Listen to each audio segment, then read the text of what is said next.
us deixo, farem el taller ara, no?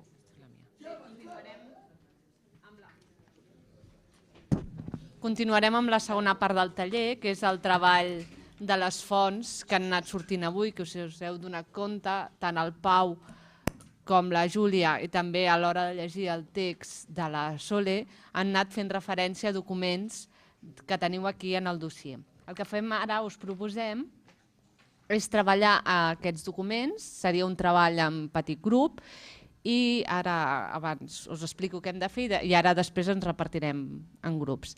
Es tracta de parelles de documents, es tracta de llegir els documents, analitzar-los i sobretot el que s'ha de fer és identificar les violències contra les dones que apareixen en els documents i després també identificar sobretot les respostes de les dones davant d'aquestes violències i també les respostes de la societat davant d'aquestes violències.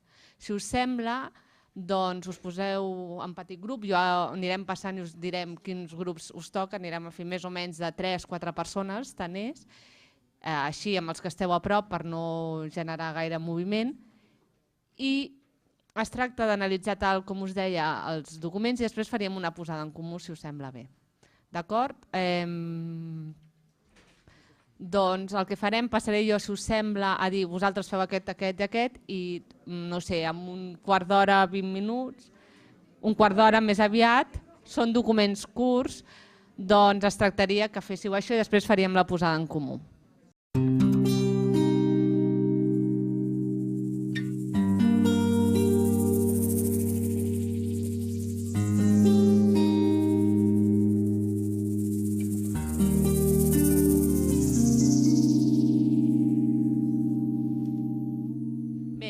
Doncs, tal com us deia, el que farem ara és una posada en comú del treball que heu anat fent pels petits grups, en petit grup, i per tant us demanaria que escollíssiu un portaveu o una portaveu de cada petit grup per tal que ens expliquéssiu el que heu vist en aquests documents. Com que, si no m'equivoco, hi ha d'haver-hi, cada grup de documents ha estat treballat almenys per 2 grups, doncs el que faríem per no repetir-nos, per no repetir idees i per agilitzar la posada en comú, doncs potser el segon grup que li toqui intervenir que afegeixi només el que no s'ha dit abans, d'acord? Doncs bé, en tot cas començarem pel primer grup de documents, que és el que fa referència a les egipciaques. Com veureu, he fet pujar el Pau, a la Júlia i a la Teresa, que ens ajudaran, com que cada un han treballat, la Teresa ho farà en nom de la Sole, doncs són els especialistes de cada grup de documents, doncs ens ajudaran a treballar, a fer aquesta posada en comú. Bé, doncs si us sembla comencem pels documents que fan referència a les egipciaques, qui ho havia treballat, allà al fons recordo, i allà al fons. I aquí davant també? Doncs en aquest cas hi ha 3 grups. Doncs bé, si voleu començar a destacar el que en diríem les violències que es poden desprendre de la lectura d'aquests documents, a veure. Sí, bueno, pues el primer document nosaltres la primera violència, hem vist un parell de violències. La primera que hem vist és la que fa referència al fet de recollir a les dones pel fet de no tenir marit. El fet només de no tenir marit ja les obliguen a recloure-les. Això ens ha semblat que era una violència contra les dones. I la segona que hem vist és la indirecta que es fa al final del text quan parla de que recomanen que no facin fora les dones dels hospitals, amb la qual cosa veiem que realment el que feien, agafaven les dones i les feien fora de seguida que podien dels hospitals i les excloïen. Per tant, és una violència d'exclusió de les dones també, de la societat o de la cura dins de la societat. I respecte a respostes en aquest document, no hem trobat que hi haguessi referència a respostes per part de les pròpies dones, sinó que el que trobem són respostes per part de grups socials. En aquest cas es parla sobretot de que fan amb aquestes dones recloses, bàsicament proveir-les de metges, visitar-les, administrar-les medicines i no sé si em deixo alguna més, i curar-les, curar-les quan estan malaltes, bàsicament quan es troben a l'hospital. I aquest bàsicament és el que havíem vist d'aquest primer document i no sé si volen afegir els companys alguna cosa. Els altres grups, algú vol afegir-hi alguna cosa?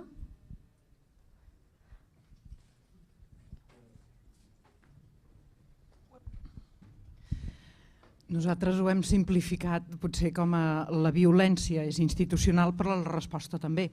O sigui, hi ha una institució per a tancar dones per unes causes que, com ha dit ell, doncs no serien actualment gaire políticament correctes, però també és la mateixa institució que d'alguna manera vetlla per les persones que no tenen recursos dintre d'aquesta mateixa institució.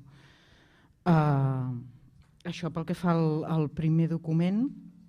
I en el segon ens ha quedat el dubte, a la segona part del segon document, de que uns anys després aquestes dones que estan tancades sembla que hi ha algú que les va com a raptar o que les va a rescatar o a treure d'aquesta institució. I no ens ha quedat clar de si això pot ser volgut o no per les dones. És a dir, si qui les rescata són els seus marits, que abans s'ha dit que són uns maltractadors, o bé són elles que ho han pogut demanar per sortir d'una institució on hi ha uns guardes militars, de fet. A veure, la Teresa us respon. A veure, realment són documents que estan en estudi, que la institució no està estudiant la Sole ara, però no està acabada d'estudiar. Tenim uns documents molt limitats, però a través d'aquests documents, aquest concretament, sembla que realment és un grup d'homes armats i que forcen unes reixes i treuen amb unes dones d'aquesta institució. O sigui, aquest és una mica la segona part que no heu entès. O sigui, és una gent que fa violència, llavors sembla que aquesta gent, a més, aconsegueix treure aquestes dones allà dintre. No són els seus marits, perquè els seus marits els podien treure sempre que volguessin. O sigui, no hi havia problema. Els marits els podien treure demanant, fent una súplica als consellers dient jo he fet tancar la meva dona, doncs ara dic que ja la podeu treure perquè ara ja es portarà bé i la fa treure. Per tant, no són els marits, això és evident, i és una gent aliena que les van a treure amb voluntat d'elles o no, això no ho podem saber, però sí que almenys si les han tret, elles tampoc han fet massa resistència, potser perquè les treguin, potser sí que hi ha hagut una conxorxa amb elles i tot, però això no ho podem saber. Però penso que hi ha una altra cosa bastant important comparant el primer document amb el segon. Aquest grup que falta ara per parlar, sí que m'agradaria que veiés una mica, o veiéssiu tots els que heu llegit aquests dos documents, els objectius de la Casa de les Egipciaques, que és una presó de dones, de fet, els objectius d'aquesta casa, quins són en el seu inici, és a dir, l'any 1409, quan es va inaugurar, el document és de 1410, per tant és un any després que s'hagués inaugurat, i el 1500 què passa? Els objectius de la casa, els objectius de la casa de reclusió. M'agradaria que destaquéssiu això.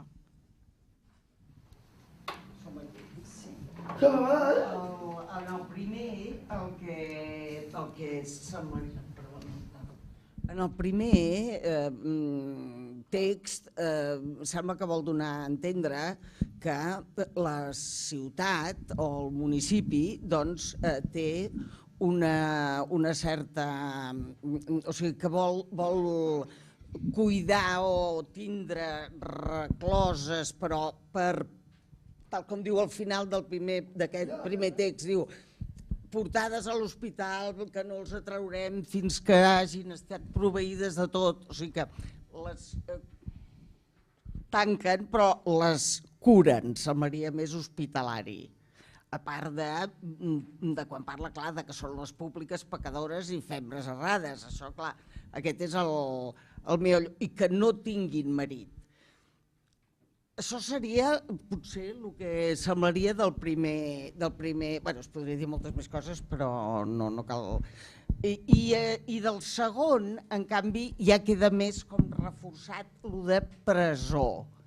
Perquè a més parla, en algun moment diu que estan detingudes, encara que pot voler dir retingudes per cuidar-les, però diu estan detingudes i guardades, naturalment. Bueno, en aquest segon també hi ha el problema, en aquest segon text també queda dit molt clarament que tenint-les tancades la ciutat tindrà un benefici i un repòs. I això, esclar, la ciutat, amb aquesta mena de situacions privades, que és, bueno, privades, diguem-ne, que és les adúlteres i aquelles que s'han de guardar de la ira i del maltractament del marit, doncs quin desdoro fan a la ciutat. I tot i així, esclar, les tanquen en aquell lloc o les guarden i les... Bueno, jo crec que això, que el fet de teníem amb el company la dubte que jo decantava cap a que el benefici a la ciutat és puro ornato de que no se vea, les senyores aquestes, i l'altre, ell en canvi ho veia una mica diferent. Però si em permeteu un segon en relació al primer text, hi ha una altra cosa que també trobo que és interessant, que és que diu que de totes les que hi ha allà, unes quantes, no sé si diu 10, 10 sense marit, que per això estan allà dintre, a part de ser públiques i errades, doncs 6 aconsegueixen marit, han sortit d'aquesta casa amb marit. I aquí és allà on jo he pensat si és que aquest marit, com l'obtenien allà dintre. Si és que el senyor, què sé jo, l'últim marginal que tenia un hortet, doncs podia anar-se a trobar allà una senyora per cuinar i fregar i per escalfar el llit. O com? Què passava amb aquestes dones que sortien d'aquí casades? Això potser ja és una cosa una mica més xistosa, però em sembla interessant remarcar-ho. I després voldria donar la paraula al company en relació a la ciutat, els beneficis de la ciutat. No, perquè ell ho veia més com un acte religiós o de fe o de portar aquelles dones pel bon camí, seria, no?, resumidament. Sí, també és una de les finalitats, però jo em sembla que hi ha una contradicció més gran entre els dos documents. Fixeu-vos que en el primer document només tanquen a prostitutes i a dones errades sense marit, o sigui, a solteres errades o a vídues errades, i a prostitutes dones públiques. En el primer document sembla que sigui la finalitat amb què el municipi ha creat aquesta casa de reclusió. En canvi, en el segon document ens està dient que allà hi van dones adúlteres per guardar-les del marit. És a dir, que amb aquest segle de diferència ha passat de ser una reclusió de prostitutes i dones soles, errades, a passar a ser una reclusió de dones adúlteres fetes tancar pels seus marits. És a dir, que ha evolucionat negativament la institució. Abans també era negativa, però encara més negativament. A mi em dóna la impressió la institució. Hi ha hagut una evolució en un segle. La finalitat de la institució em sembla que és diferent. Em sembla que això és interessant. I el fet de com podien trobar marit era molt fàcil, trobar marit en aquella època. I no era qüestió d'entrar a internet, allò no. Però tots els matrimonis feien per mitjà d'intermediaris. Tots. Sempre hi havia gent que feien d'intermediaris. A tots els casaments, que anaven a casa d'una que tens una noia per casar i jo et busco marit. Se'n anaven allà, deia, escolta'm, aquestes dones, a veure si et trobo marit, doncs, i llavors hi havia gent, homes i dones, que es dedicaven a això professionalment, i cobraven un tant si el matrimoni tirava endavant. El propi rei, Pere Cerimoniós, per exemple, donava dots a les prostitutes que es volguessin sortir del pecat i trobessin marit. Les dotava. Un petit dot. Molt petitet, sí, un dot molt petitet, però ho feia. No, això deixaríem aquest document ara per passar als altres. Bé, ara començarem l'apartat 3, que és de les beguines. Hem fet 2 grups de document. Per una banda hi ha el document de la súplica de Brígida Terrera i la munició que fa el bisbe de Barcelona a les monges de Sant Jeroni perquè no deixin entrar ningú al monestir. Serien els documents 3.1 i 3.2, que l'han treballat per aquí i per allà. Qui comença? Si us sembla. Bé, aquí com veureu abans la Júlia deia que hagués pogut portar imatges, les hem trobat fàcilment i ara les podreu anar veient. Digues. Vale. El primer document, en aquest cas, és, directament ja és la resposta, perquè és la súplica que faria la veguina Brígida Tarrera, i llavors caldria buscar a què respon, perquè és, diríem, la resposta a una determinada violència. La violència, ens sembla entendre del document i del que abans hem sentit de l'exposició que ha fet la Júlia Caballero, seria una crida que se'ls faria, diríem, que se sotmetessin a un ordre preestablert dins de l'estructura eclesial, si fos monàstica o fos episcopal, en aquest cas hauria de ser monàstica, perquè apareixeria com un ordre totalment, o diguéssim, com un moviment totalment deslligat de la institució eclesial. Ens semblaria doncs que això suposaria un xoc, a més tenint en compte que el seu plantejament és de combinar acció i contemplació, actitud d'acció i de contemplació, i que per tant costa d'entendre. Per la qual cosa la Brígida Tarrera fa un especial esment a poder mantenir primer les seves vies d'autosuficiència, per dir-ho així, que és l'almoina, i poder continuar la seva labor assistencial, que és el que els dona sentit, perquè és el que els distingeix de les activitats monàstiques. I com a petit detall que apareix, dos detalls. Primer, que per deslligar-se del monestir demanen explícitament la protecció de la ciutat, i després, com a segon detall, que semblaria que aquesta demanda de submissió que els ha fet podria partir d'una certa calúmnia o d'unes certes acusacions, que és del que es derivaria de... A veure, aquí un diu, per malícia del temps se pogués seguir que algunes a suggestió diabòlica, és a dir, degut a la malícia dels temps hi ha gent que dedueix que les nostres activitats no són tan evangèliques o tan assistencials com semblaria. Això pel que fa al primer document, i perdonin si m'allargo massa, però passo al segon. Directament, aquest segon, en canvi, tenim l'altra banda no és la resposta, sinó que és directament la violència. És una amenaça de violència, l'amenaça d'excomunió davant de la possible entrada d'homes a aquesta estructura que ja és monàstica, que ja és de Sant Jeroni. Es podria interpretar també com un abús d'autoritat si ens posem a plantejar fins a quin punt un bisbe té un dret d'intervenció dins el que és una activitat monàstica.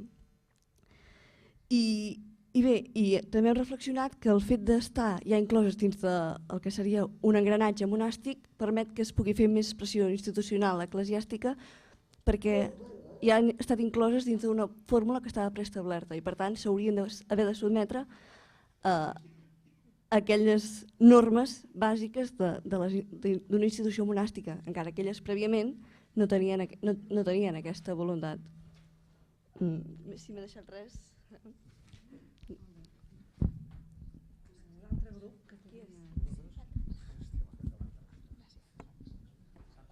Bé, nosaltres al primer text considerem que es tracta d'un tipus de violència institucional, però alhora també d'un tipus de violència social, perquè considerem que a aquesta dona i a les seves germanes de la comunitat se'ls obliga a que es recloguin i contra la seva voluntat, tot i que diguem-ne que s'exposa com una via de dir, bé, si voluntàriament es poden recloure, diguem-ne que se les anima a que ho facin. D'altra banda també trobem que la resposta en aquest cas de la dona que se l'acusa, diguem-ne, de la seva pretensió de ser inspirada per Sant Esperit i de seguir aquest tipus de devoció i de forma de vida, trobem que aquesta dona fa una captatio benevolentia en el sentit que d'una banda diu «Sor Brígida, indigna, inútil servidora de Jesucrist». Bé, ella diguem-ne que amb això vol donar com vol que els jutges i també tota la societat diguem-ne sentin com s'apiadin d'ella i que la vegin, si no innocent, com que no té culpa, que la pobra s'ha equivocat de camí. Però d'altra banda, amb aquesta afirmació està acceptant la seva condemna, aquesta violència l'està acceptant. Per què? Perquè ella el que veritablement vol és fer una súplica per les seves germanes. Vol que aquestes germanes s'acullin a un altre ordre, però que la societat no tingui sospita d'elles, que puguin integrar-se tranquil·lament en un altre ordre, continuar d'alguna manera com elles fins ara havien estat vivint, perquè ella d'alguna manera defensa que no hi ha cap sospita de malícia amb això. Demana que siguin acollides i les que diguem-ne tinguin una actitud que sigui sospitosa, doncs que immediatament les facin fora, però defensa aquesta posició. No? Al segon text trobem que es tracta també d'un tipus de violència institucional, però alhora també social. Per què? Perquè diguem-ne que condemnen a pena d'excomunicació a totes aquelles monges que permetin que entri un home dins el monestir, que aquest home de manera que l'entrada d'aquest home no sigui obligatòria. Diguem-ne, si és un familiar, podem suposar que si és un familiar o és un clergue, doncs clar, és obligatori que entri, o un metge fins i tot, però d'altres homes no. D'aquí s'extreu que hi ha una pràctica segurament que faci que altres homes hagin hostatjat allà o hagin demanat la protecció de les monges i això ho volen acabar. No? I llavors, doncs, clar, trobem que això és un acte de violència de l'Església cap a la dona, perquè clar, perquè les han d'excomunicar, podríem dir no feu això, però excomunicar-les, en aquella època l'excomunicació era una pena molt important. I d'altra banda també social, per què? Perquè pensen que les dones, el fet que hi hagi un home dins del monestir és perquè volen coses dolentes. D'una manera promouen el vici i això no pot ser de cap de les maneres. I bé, la resposta d'elles, òbviament, podem entendre que ho accepten i ja està. És això el que hem trobat nosaltres. A mi em semblava que aquests documents, aquests dos documents, indicaven només aquests dos tot un recorregut, des de plantejar quin era. En el primer document estaria d'alguna manera representats les dues opcions que estan en conflicte. És a dir, el model de vida de les recluses, en aquest cas de les veïnes, que elles no estan en conflicte amb ningú, i la pressió que tenen, per altra banda. Però el primer document, d'alguna forma, el de la suplicació de Brígida, el que explicita molt bé és la seva opció de vida i la de les seves companyes. I no només l'explicita, i a més insisteix voluntàriament, jo i les meves companyes, sinó que a més explica la història del reclusatge al qual ella s'hi va incloure, tornant fins un segle abans, de més de 100 anys. Això queda com molt, explicant qui havia viscut en aquell reclusatge i donant noms concrets, fins i tot sabem que al llarg de 100 anys hi havia viscut primer una noia, després una veïna amb una altra companya, sabem que a més havia estat companya de Santa Brígida, per tant hauria d'haver estat a Roma, que després havia vingut aquí, també s'està indicant la mobilitat de les dones i fins a arribar al moment actual, que és la comunitat. I aleshores podem deduir del document que davant de la pressió eclesiàstica el primer que fan és d'alguna manera acollir-se o intentar acollir-se a l'autoritat civil. És a dir, jo crec que és com l'últim intent de preservació del seu mode de vida. I per tant s'acullen a l'autoritat civil. El segon document ja ens indica on han arribat, perquè ja són jerònimes. Ja ha passat un temps. És a dir, però que l'intent, per a mi, en el primer document està molt clar. L'intent de preservar el seu model de vida i aleshores fan la súplica al Consell de Cent. El segon document ja són jerònimes. Respecte a la intervenció possible, ser de l'ordre jerònima, la regla que en aquest cas era la de Sant Agustí, és que implica la clausura, però que l'intent, per a mi, en el primer document està molt clar.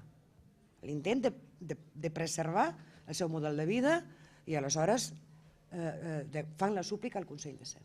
El segon document ja són jerònimes.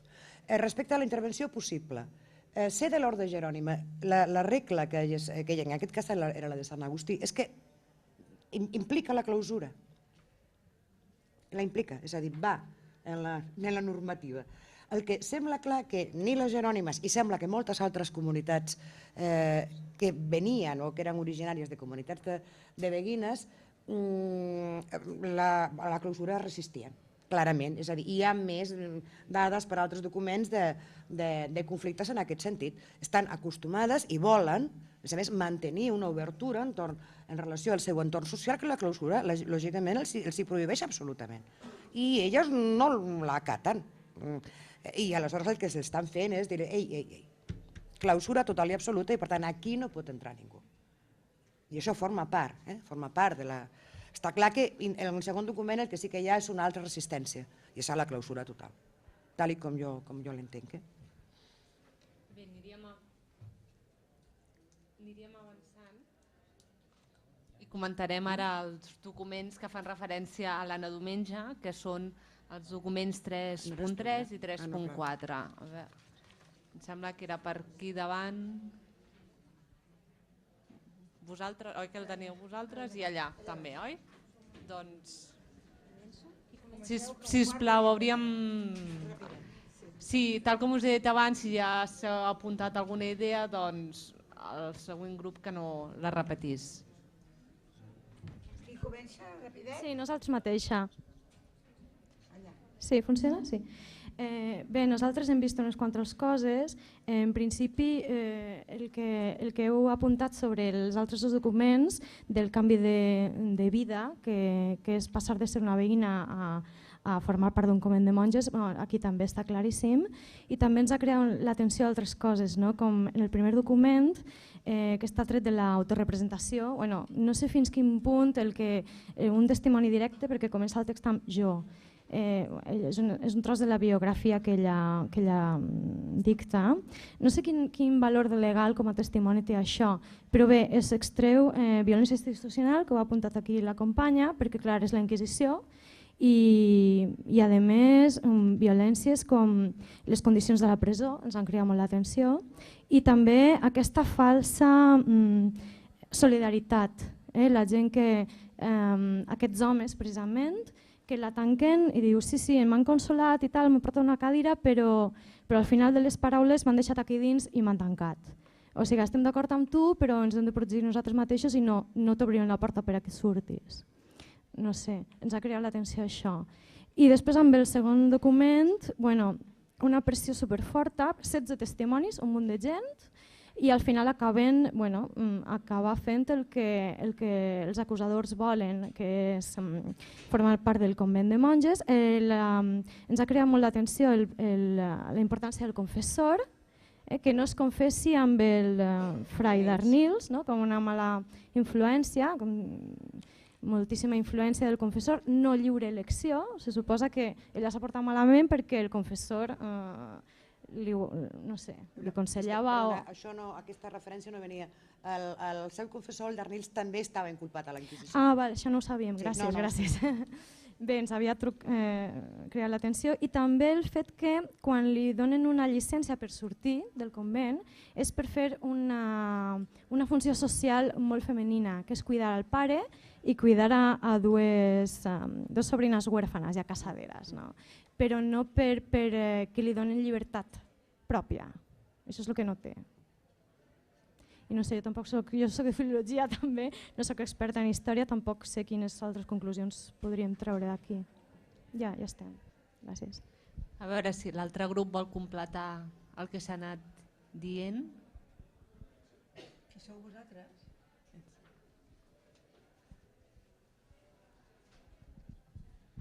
Bueno, en general hem vist també com l'altre grup sobretot violència institucional, però nosaltres volíem remarcar bastant aquest fet en els dos documents.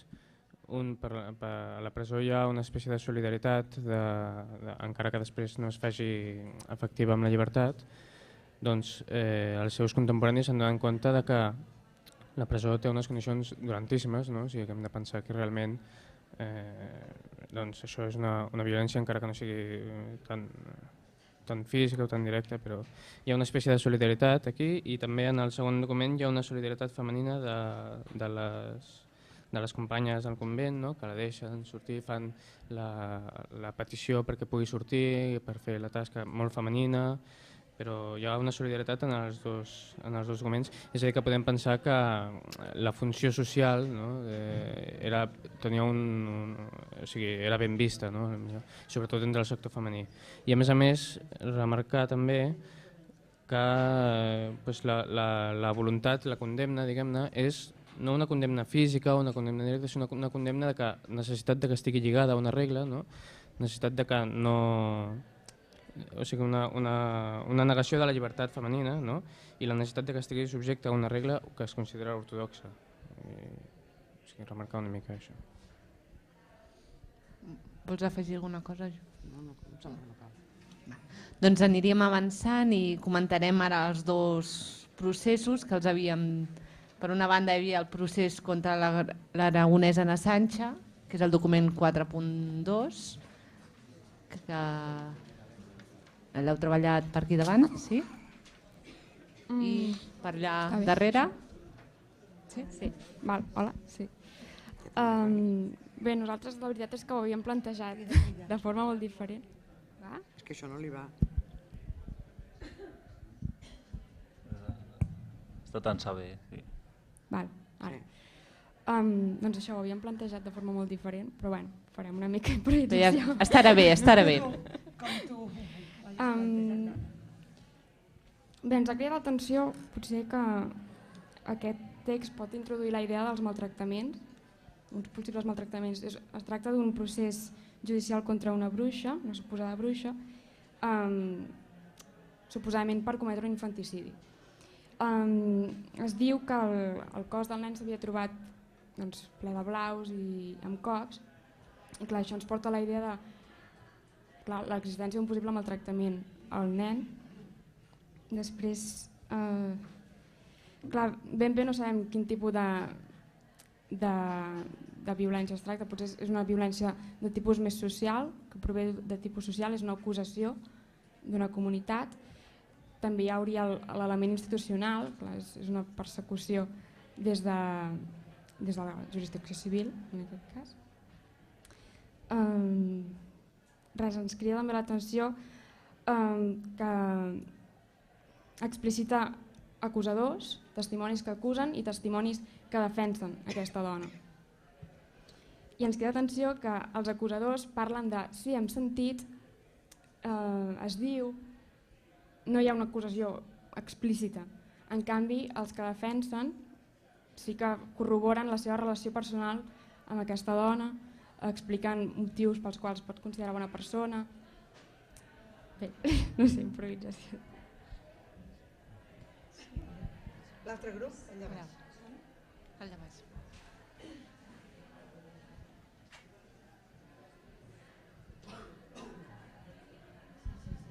Bueno, una mica completant el que ha dit l'altre grup, aquí nosaltres veiem que s'ha trobat un nen mort i l'acusador és un home, perquè veu que s'ha mort un nen, i ella ja ha dit que això ha sigut una bruixa i ha sigut una aragonesa, llavors ja acusa directament a la Sancha. La Sancha era una enfiladora que puja i el que ha dit el Pau, diu una pregària, Madonna, Déu vos, no sé què, i per això l'acusen. Després ella no fa res més que això, ha dit que el nen estava ja molt malament i ja està. I després hi ha un altre testimoni, que és una altra dona, que també diu que aquesta Sancha que no ha fet res, que és una bona dona. I justament aquesta sentència és una sentència absolutòria, vull dir que és una bona sentència, vull dir que la Sancha no ha fet res. Una mica això, l'acusador és un home. Doncs bé, Pau, vols afegir alguna cosa? Doncs acabaríem ja amb l'últim procés, que és el que ens ha explicat abans el Pau de la Margarida Rugall, que l'heu també treballat per allà. Bueno, doncs, com abans ja ha explicat molt bé el Pau, pràcticament ens ha deixat sense feina perquè bàsicament el text és tot el que ha explicat. Llavors, bueno, una miqueta centrant-ho en això de la base de dades i de les violències i respostes, doncs com a violències clarament les acusacions que estan proferint contra ella.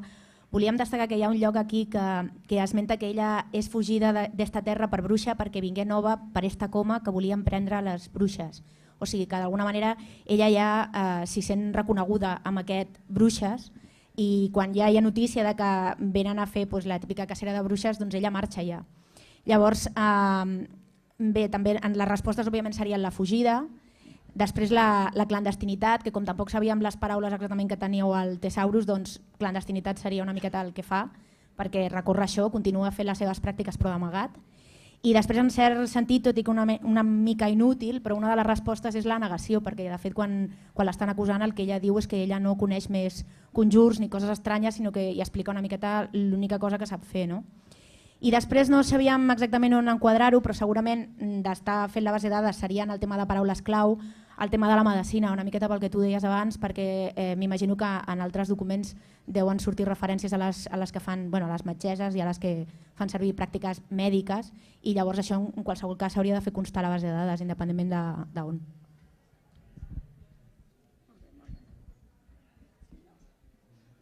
Molt bé, i ara aquí davant hi ha l'últim grup.